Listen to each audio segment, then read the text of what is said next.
host, Matt Anzio, writer, scout, founder of VFP.football, where we elevate the underdogs of college and pro football. I have a new segment just in time for, it's May, Mental Health Awareness Month. It's great to have, we're basically called Victory Formation Conversations, and we're going to have different professionals on from the sports, different sports areas, whether it's coaches or motivational speakers or different former NFL alumni guys. Just come on, tell them different things, and try to help guys with their mental performance, their performance on the field, off the field, just keeping things going in such a tough time with May being Mental Health Awareness. I'm glad to have on a former Olympian from Switzerland in 2012 in the London Games. He's now a sports psychologist, a peak performance specialist, a motivational speaker, and founder of Tribe of Athletes, creator of the Powerful Athletic Program. Dave Karasek, welcome to the show, man. How you doing tonight? What's going on, Matt? Thanks for having me. Excited to be here. You got a sweet little intro there. The music got me going, man. Yeah. I think that sometimes I just play it for that. I could actually just dub it in afterwards, but I don't know. It kind of gets me in the groove. Same here. Good job. Yeah, put a little music behind it, the stuff and everything. I try to make music part of it because music's a big part of my life. Keeping me going.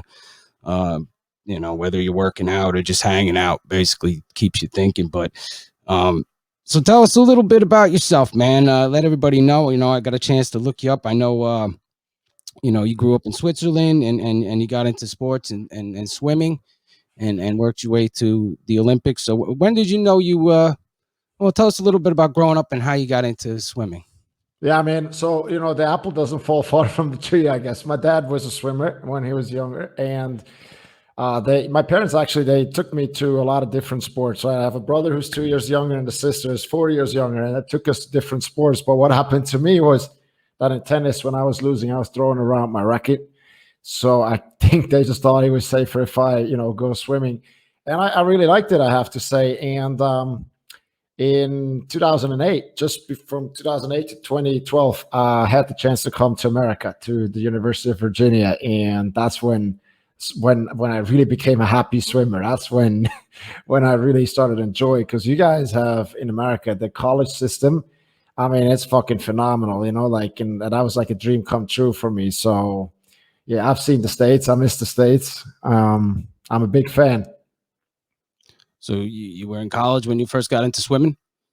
Well, I was swimming when I was younger, but I wasn't like training like that much before. Like I started maybe like 16, which is kind of late nowadays. They're like, I mean, we have the kids here now. They are so into swimming. Some of them can't even play football or soccer anymore because their knees are so, their joints are so soft from swimming. It's crazy. Like, and we were doing like different sports all the time.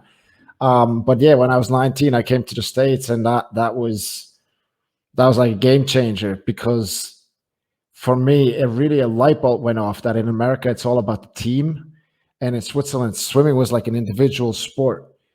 You did everything for yourself, kind of. And in America, it was all about the team. You score points only for the university team. And that was, and people hold you accountable for missing a practice or for cheating during a set, or, like I got so much shit in the beginning, but that was amazing. I was like, fuck, this is so cool. People actually care. And they all have like one goal. And that was huge for me. Huge change. Yeah. So, I mean, when did you decide you wanted to go for the Olympics? Man, it was like my coach, and my coach was like, well, you're pretty close to making the Olympics. Why don't you go for it? And I was like, yeah, sure. Why not? It was, and that's one of the things that we could talk about, is really one of the things that I know now that I didn't know then was that I never had a big dream. Well, I had a big dream when I was a little kid. I had the Olympic gold dream like every kid, or a lot of kids. But then that was, people didn't laugh at me straight in my face, but they were saying like, go to school, make sure you get a good job, and then we'll see later with the swimming, right? And that dream kind of faded away. And after that, I just thought along the lines, what was realistic for me? What's realistic? How can I set a goal, but I can reach it and be sure to reach it, kind of? Yeah. And that's one thing that I know now. Like Michael Phelps didn't have that. Michael Phelps was, when he started swimming, he was surrounded by Olympic gold medalist coaches, Olympic gold medalist teammates. And I'm always joking that Michael Phelps, he probably didn't even know that there was a silver and a bronze medal. For him, it was just gold, gold, gold. And look what he did. Yeah. Right? Would you Yeah. agree with that? Like you gotta have a big dream. You gotta know what you want. You get really. Absolutely. And what's a regimen like? What's your training like for something like the Olympics? Got to be insane. Yeah, I mean, swimming is, in comparison to football, for example, swimming is really, you can train a lot of hard workouts. You can do 2 hard workouts a day. And you know why? It's because it's really easy on your joints. It's like you don't really get these impact injuries. You don't get like so fatigued that you're gonna your bones are gonna break, because the movement that you do for the muscle in the joints, it's actually quite soft, because in the water things are slow. Yeah, it's like So yeah, it was a lot of hard work, and we ate a lot of pasta, and but yeah, I mean, we trade probably between like 25 hours a week, and it was tough, but when you have a good team, it's easy. It doesn't it's hard physically, but it doesn't seem hard because you love doing it, right? is there like a certain diet? Do you got to stay a certain weight, like a wrestler or something? Well, not I wouldn't say it's like as strict, but we did have, and actually, I in my last year we had a sports nutritionist who was there on site and was giving us, almost orders on what to eat and what not to eat, and I made a huge difference. And are you familiar with Ryan Lochte, the swimmer? That sounds familiar. Yeah, he was Michael Phelps, and then it was Ryan Lochte basically, Okay, yeah. and he was eating. I think at the 2008 Olympics, he was eating McDonald's all the time. Yeah, And some then guys can. I talk to some guys, they're like, oh, yeah, I eat McDonald's. I eat fast food. I eat crap, actually. But they're young, it's different. When you get older, you realize you can't really get away with it like you used to. I mean, I used to put back some crap. I'm not gonna lie. When I was playing in bands when I was younger, you get out, yeah, eat 2 o'clock in the morning. What are you gonna do? Eating some Denny's. If you're lucky, maybe you find a diner, but mostly crap at 2 o'clock in the morning. You're not eating yeah, nothing good. You're drinking beers and yeah. just And for the there's a lot of good choices about that in America, I gotta say. yeah. Well, it's getting a little better. I mean, it depends what part of America you go to.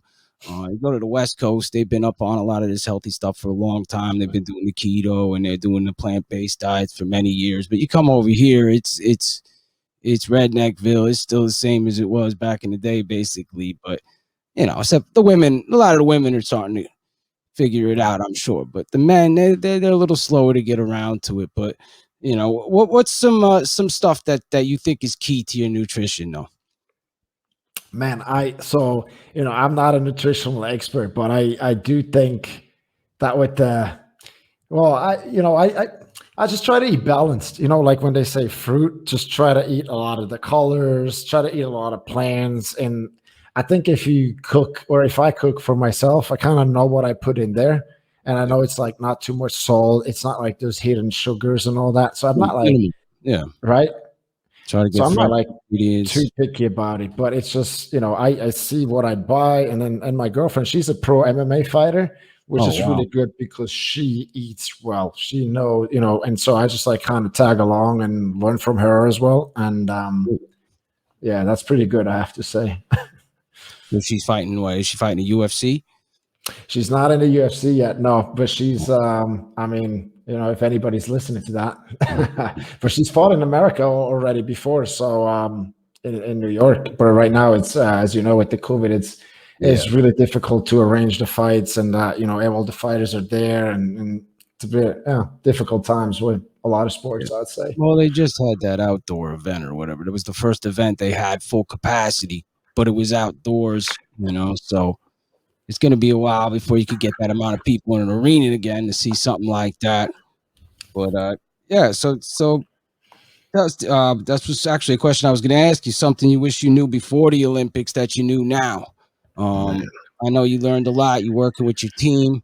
What's some stuff you took away from working with a team as good as that? Man, so I tell you a story that how my light bulb really went off, and I'm so glad it did. I got to the States when I was 20, okay, and in the first 3 months of training, you got to understand, like in college, you guys swim in the, or we swim in the 25-yard pool, which is about 22 meters. Now, I was used to swimming in the Olympic pool, which is 50 meters, so it's more than twice as long, right? And so that means in college you have a lot more turns. And I wasn't used to the turns, and we had a hard ass set that was going on for 30 minutes, and you weren't allowed to breathe into the wall and out of the wall, right? And it was really hard, and I was struggling. After 20 minutes, I was just like, fuck this. And I started cheating, and I started breathing in and out of the wall. And then what happened is we finished the set, and then our coach, he, 70 people in the water, right? He like got up there and he's like, Karasek came all the way from Switzerland and he thinks he's something better than you and he was cheating. So now he's going to get up and stand on a bulkhead and watch you do the set again so he can learn how Americans do it. Oh. And I felt like shit, I had to go out there and I had to stand on a bulkhead and watch them do the whole shit set again for 30 minutes. And then he was like, the coach was like walking past me all the time. He's like, see, you pussy. This is how Americans do it. You pussy, you pussy. And that had to happen though, because I felt such shit. I apologized, and that never happened again because I realized, wow, there's a whole team and they have one goal and they're all pulling in the same direction. They want to go there, and it cannot be that one guy from Switzerland is just doing whatever the fuck he wants. And that was a huge light bulb in a positive way. It's like, wow, I really like this, because that motivated me, and it had to happen, and it was beautiful. And is that kind of the reason you got into the stuff you're doing now? Man, I wouldn't say so. No, it took me. I wasn't like aware of any, like, this stuff just happened, and I kind of, I had more fun after that, but I wasn't aware of what was really happening. That stuff developed later when I was long gone, like done with swimming. It happened like through coincidences or whatever, but I don't think I was aware of any of that when I was still swimming. I wish I was, but I wasn't. What would you say your most memorable moment was from the Olympic Games?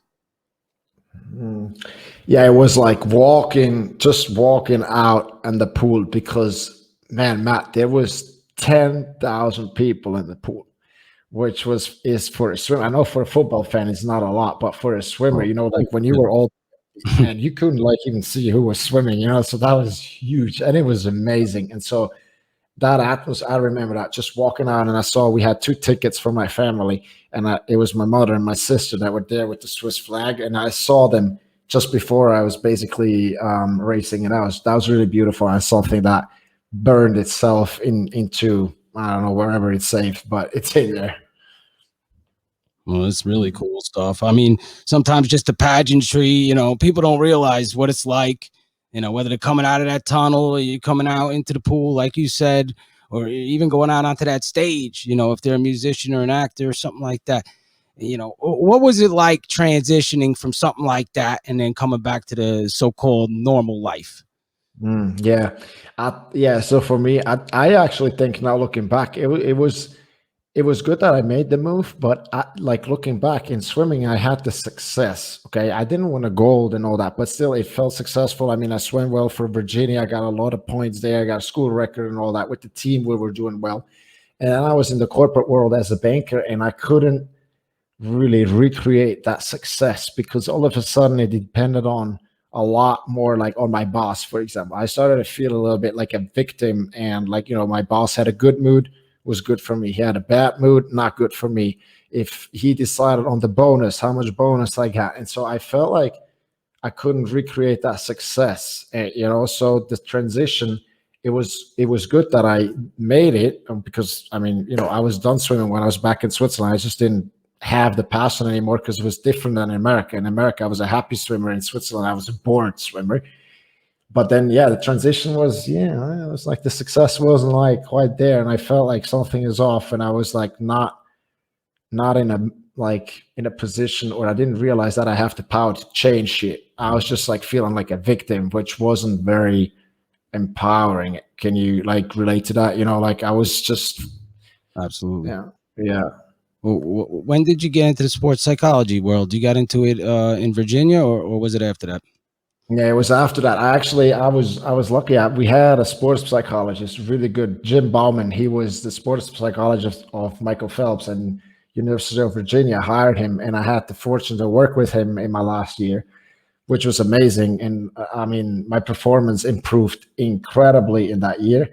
But I forgot about, I kind of forgot about it. I wasn't aware of what was really happening. I just like knew, okay, I became better, but I forgot about it and went into banking. And it was like 4 or 5 years later, like 3 years ago, when somebody woke me up to the fact like that we are so much more than we think we are, and that we're so much more powerful than we think, when we can shape our circle. We don't have to feel like a victim and be like running on autopilot. And yeah, it was an Englishman who started waking me up to that. That's great. I mean, just to know that you can, make a difference in some of these young people's lives. Who's some of the guys you're working with now? Yeah, so we got tennis players. We got number about 150 in the world, and we're very close signing like 47 in the world from South Africa, Lloyd Harris. And we have football play like soccer players, football soccer players, and we have fighters, cyclists, triathlon. We have the Olympic champ triathlon with the girls, and yeah, it's all kinds of sports. Because mindset is, I mean, wouldn't you agree that mindset is universal? It's Absolutely. I right. mean, it's so important these days. I mean, you could have all the talent in the world, but if you don't have your mindset right, and it's just never going to work out. Or if it does, it's not going to last because I mean, the mental is such a big part of this. You know, When did you figure that out? well, probably around the same time. I'm a little bit of a late bloomer myself. I've always known that I didn't like to work for other people. Yeah. I had a chance to open up my own restaurant back in '08. Difficult year, recession and everything. Mhm. Um, you know, just anytime I worked for other people, I tried to, it was a lot of times it was doing your own thing. You were in your own vehicle. I did security where you were basically out on your own, and you're not, you don't have to check in with anybody. But a couple years ago, after I got in a car accident, I had a pretty bad wreck, and car flipped over. I was stuck in it the whole 9 yards. I just woke up. I realized, hey, I got to be doing something I'm really passionate about, because anything like this can happen any day. I could be killed. I could have been injured seriously. I mean, I'm amazed I walked out in the shape I was. Pretty much, a little banged up, but definitely could have been a lot worse situation. And then I just got into, being able to just take some time and be in a quiet place and meditate, or whether it's to go out and take a nice walk in nature and just breathe in the air, just to get away for a little while. Cause there's, so much going on over the last couple of years, even before COVID. If I look at, father sick, or, I had the car accident. I mean, there's just been so much going on that it's like, hey, we don't know how much time we got on this earth.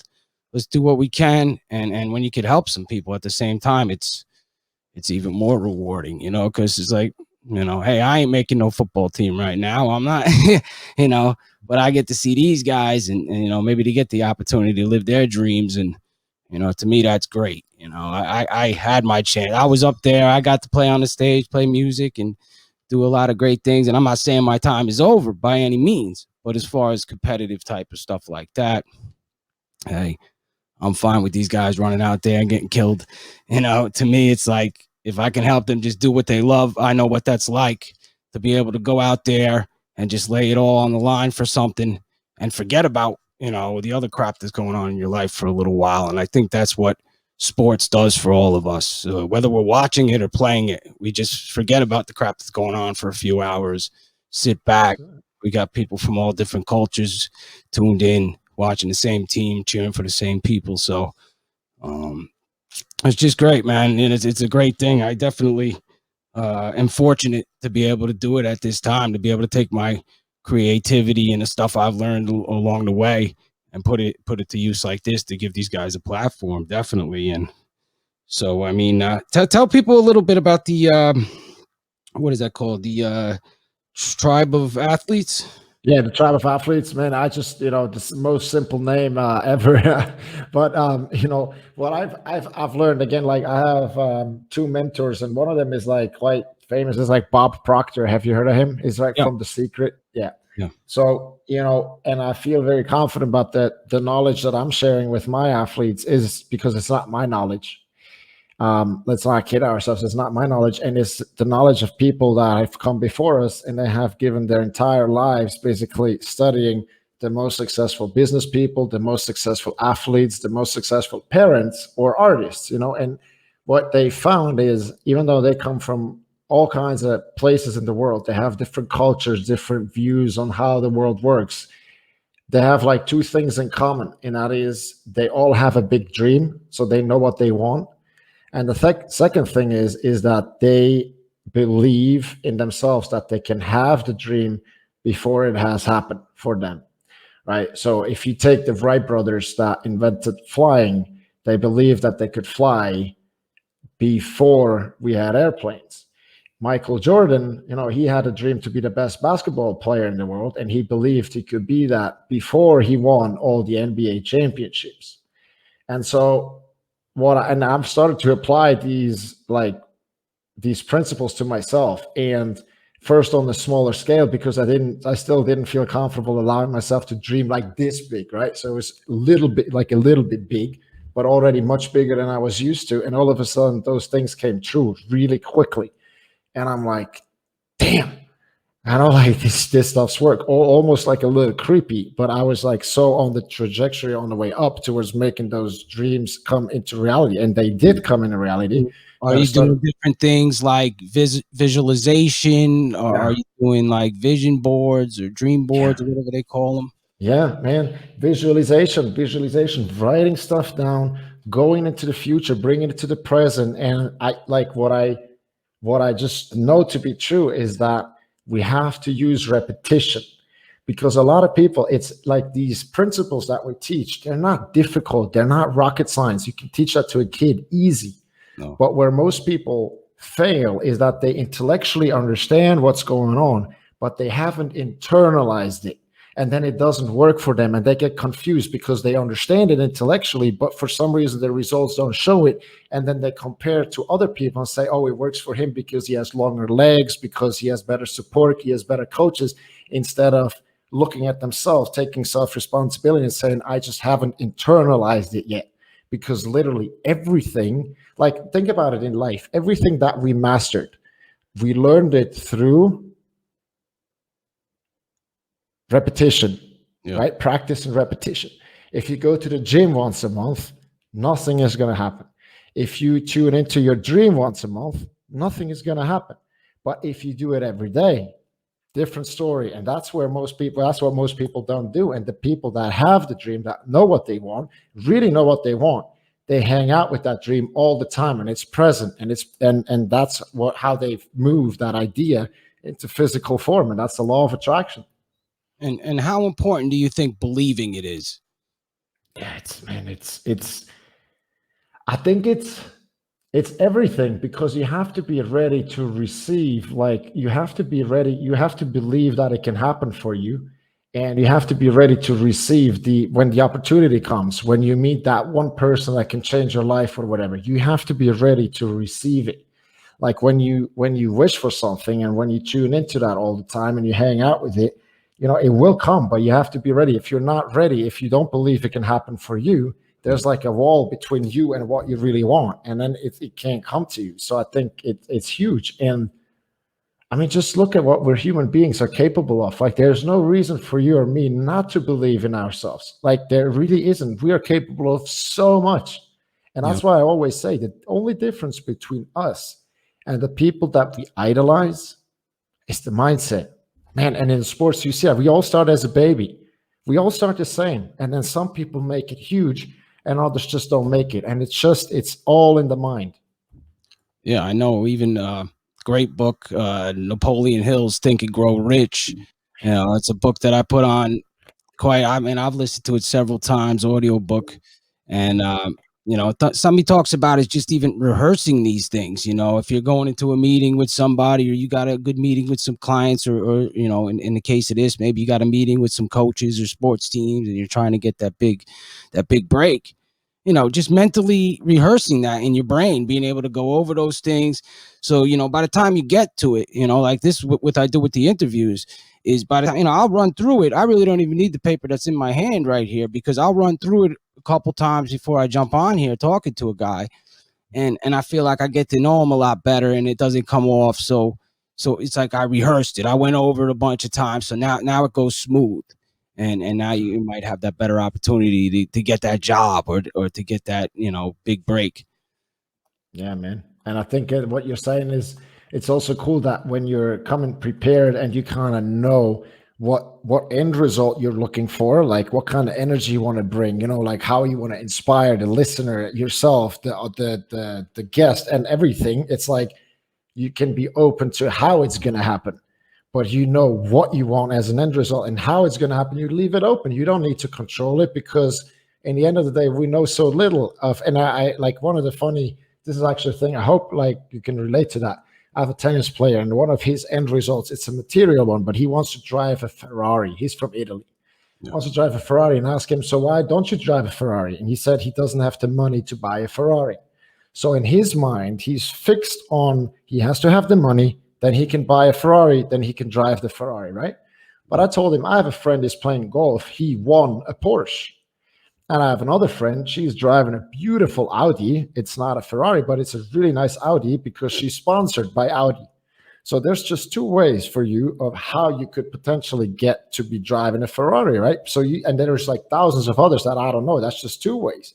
So you got to be open to how it's going to happen, because you don't know, like the universe is big. There's a lot of possibilities. There's a lot of people on this planet. And oftentimes it's like one connection changes your entire life. Like you can fall in love with a person and it changes your life. You can meet somebody, a coach, a mentor. It's just one connection and everything has changed. So you got to be open to how it's going to happen, I think. Yeah, absolutely. And tell us a little bit about what you're involved in doing right now. I know, what's this other thing you had going on? The Powerful Athletic Program. Yeah, man, that's just a program that I run for the athletes that are in the Tribe of Athletes. So the Tribe of Athletes is like a community of professional athletes that are all on, they've realized that it starts in the mind, that the journey to greatness starts in the mind, and they made that a priority. And the people that choose to work with me one-on-one, I just call that the Powerful Athlete Program. And we do like a coaching session one-on-one every other week. And we do group coaching calls in between. So I think that's, they have a lot. And that's the thing, like every athlete that works with me one-on-one has to commit to spend 10 minutes, 10, 15 minutes every day on doing those daily routines. Yeah. And that routine can change, but it has to do something with like writing stuff down or tuning into the vision, or like talking to yourself in front of the mirror, or like, telling a friend or whatever it is, but you want to hang out with the dream every single day. So that's the commitment I ask, because it's repetition. It's really not difficult, but it's just repetition. You feel maybe, I find this probably with myself when I started doing affirmations, maybe doing too many at one time, maybe hone in on, for me, it was, I wanted to get healthy. I needed to get back to what I was doing. So maybe I should have just been not worrying about the money at that moment. Maybe I should just been worried about my health first, which has come a long way with all that work, especially, I can thank a lot of the exercise and the diet and everything, but really the mental, just being able to sit with my thoughts and to just be able to turn it all off for a little while. But just tuning into that exact affirmation of what you would want to achieve maybe right away. And then, of course, there's other stuff down the line, or living in the end, or something like you mentioned, which what do they call it? Mirror work or something, where you sit in the mirror. I know Louise Hayes, I think she's a famous hypnotherapist, and she's famous for it. And now they're saying basically, what we believe and what we put out there is what we become now. This is metaphysics. This is, they used to think we were crazy, just spiritual nuts for saying just, some hippies out there saying, "Hey, you believe it and you could become it." And it That's right. sounds so cheesy, like, yeah, no way. But hey, you're never gonna become it if you don't believe it. We know that That's much. right. And That's right. we're seeing amazing things. We're seeing people with disabilities. I'm gonna have a young man on here next week. He's running a thing for guys with disabilities, trying to make their dreams come true in sports. Guys that believe they could play professional sports, whether they're blind or they're deaf or whatever. Um, just an awesome thing to get involved with. It was a great time to me to Mhm. have these guys. Sometimes people just come at you at the right time, and you're like, hey man, yeah, that would be awesome to have you on there. I had a young man on here last year, had disability, had it his whole life. He was deaf. He went to Gallaudet, which is a deaf college. They play Mhm. football. The whole team's deaf. The coaches, Mhm. everybody. Crazy.